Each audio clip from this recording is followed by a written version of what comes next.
কথাগুলো মন দিয়ে শুনুন। যেটা বলে আসলে তাদের চিন্তা ভাবনা ব্যতিক্রমধর্মী এবং খুবই ক্রিয়েটিভ। পার্থক্যটা একেবারেই স্পষ্ট যদি আপনি সেটা ধরতে পারেন। কলকাতার ময়ূখের ভাষায় বলতে হয়, ছাত্রদল আর থাকবে না। ছাত্রদল শুধু নয়, শিবির প্রকাশ্যে আসার সুযোগ পাওয়ায় ছাত্রলীগ, বাকছাস, ছাত্র ইউনিয়ন, ফেডারেশন সবাই ধীরে ধীরে অপ্রাসঙ্গিক হয়ে যাবে। কদিন বাদে তাদের দলের মিছিলের জন্য কর্মী আর খুঁজে পাওয়া যাবে না। নতুন করে ছাত্রদল, ছাত্রলীগ আর করতে চাইবে না।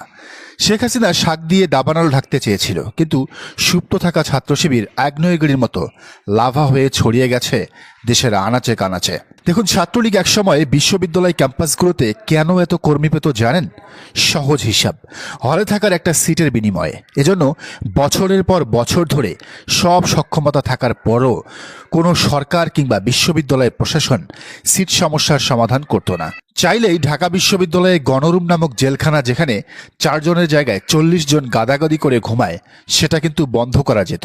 দু একটা হল বানালেই হয়ে যেত, কিংবা বহিরাগতদের খেদিয়ে সিটের সুষ্ঠু বন্টন করলেই তারও কষ্ট করে আর থাকতে হতো না। কিন্তু ওরা সেটা করেনি, কারণ সমস্যা সমাধান হয়ে গেলে কেউ আর ছাত্রলীগের মিছিলে যেত না।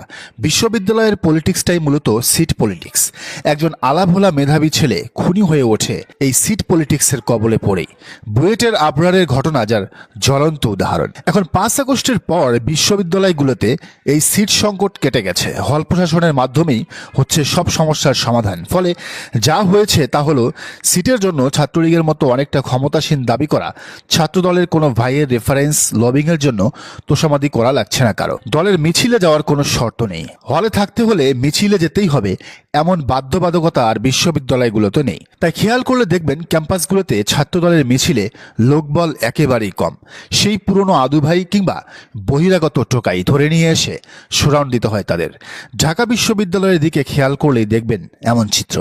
তাহলে শিবিরের মিছিল এত বড় হচ্ছে কেন? তাদের অনুষ্ঠানগুলোই বা লোকে লোকারণ্য হয়ে উঠছে কেন?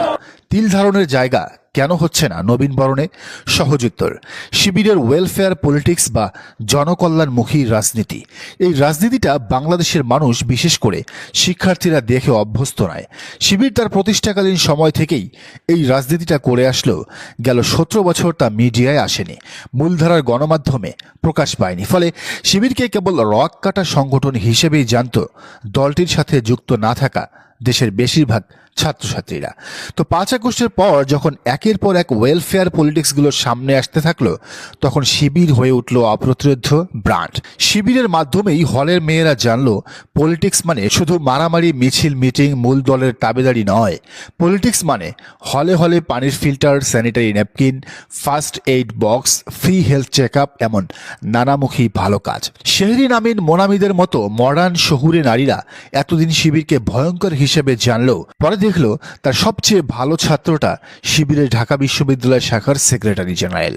তখন তারা বলতে বাধ্য হচ্ছে, শিবিরের চেয়ে ভালো সংগঠন আর হতে পারে না। জি, ডাকসুর এজিএস মহিউদ্দিন খানের কথাই বলছি। ক্যাম্পাসের মেয়েরা তুলনা করলো ছাত্রদলের সাহসচন্দ্র রায়ের সাথে ছাত্র শিবিরের সাদিক কায়েমকে। ওমা, এ তো আকাশ পাতাল তফাৎ। একজন শিক্ষকের সাথে টেবিল চাপড়ে কথা বলে, আর আরেকজন হাত পেছনে রেখে মাথা নিচু করে সম্মান জানায়। ফলে ডাকসুতে দেখা গেল শিবিরের জয় জয়কার। শিবিরের অনুষ্ঠানগুলোর সবচেয়ে গুরুত্বপূর্ণ বিষয় হলো তাদের রুচিবোধ। তারা এক নবীন বরণের আয়োজন করে ঢাকা বিশ্ববিদ্যালয়, রাজশাহী বিশ্ববিদ্যালয়, জগন্নাথ বিশ্ববিদ্যালয়কে রীতিমতো বিয়ে বাড়ি বানিয়ে ফেলেছে। ক্যাম্পাস হয়ে গেছে ঝকঝকে পরিষ্কার।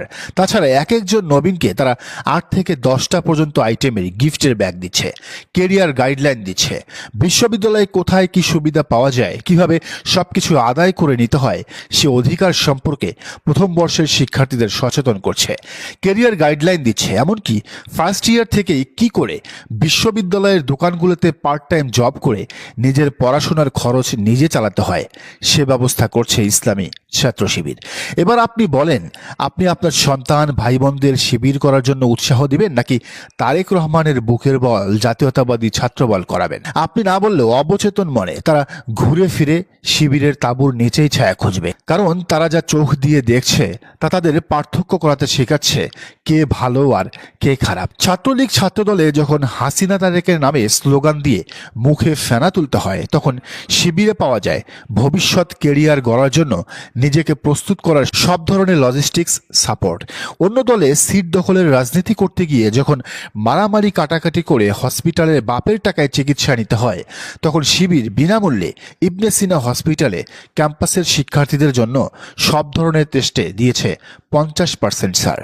তো ক্যাম্পাসের মেধাবীরা কেন শিবির ছেড়ে অন্য দলে যাবে, দরকারটা কি ভাই? এখন সমস্যা হলো শিবিরের এই পলিটিক্সটা অন্য সবার জন্য ঝুঁকির কারণ হয়ে দাঁড়িয়েছে। এর মধ্যে ছাত্রদল, বাকশাস, বাম ছাত্র সংগঠনগুলো মিলে শিবির ব্যাশিংয়ে নেমেছে। শিবিরের স্রোত থামাতে তাদের মহাঐক্য। ফলে শিবিরের জন্য ওয়েলফেয়ার পলিটিক্স করে লং টার্মে টিকে থাকার লড়াইটা বেশ কঠিন, যদিও তারা কাজের গতি বাড়িয়েছে বহুগুণ। শত আলোচনা, সমালোচনা আর প্রোপাগান্ডার পরও তারা থেমে থাকেনি। তার চেয়ে বড় সমস্যা হলো, এবার কোনো কারণে যদি বিএনপি ক্ষমতার মসনদে বসে যায়, তাহলে শিবিরের উপর যে জুলুম নির্যাতন নেমে আসবে তা সামলানোটা হবে বেশ কষ্টসাধ্য কাজ। ছাত্রদল 1991 থেকে 96 আর 2001 থেকে 2006 অবধি জোটে থাকার পরও শিবিরের অসংখ্য নেতাকর্মীকে শহীদ করেছে। এখন এই সরকারি দল বিরোধী দলের হিসাব নিকাশ যদি চলে আসে, তাহলে বিষয়টা কোথায় কত দূরে গড়াবে তা অনিশ্চিত। ফলে শিবিরের ওয়েলফেয়ার পলিটিক্সের স্বাদ যুগ যুগ ধরে পেতে চাইলে, ক্যাম্পাসের সন্ত্রাসের রাজত্ব ফেরত না চাইলে, ডাকসু, জাকসু, রাকসু, চাকসুর মতো সাধারণ শিক্ষার্থীদের উচিত জাতীয় নির্বাচনে জামাতকে ক্ষমতায় নিয়ে আসা। এর বিকল্প আপাতত নেই। নইলে দেশবাসীর কপালে যেমন দুঃখ আছে, তেমনই বিপদে পড়বে কোমল প্রাণ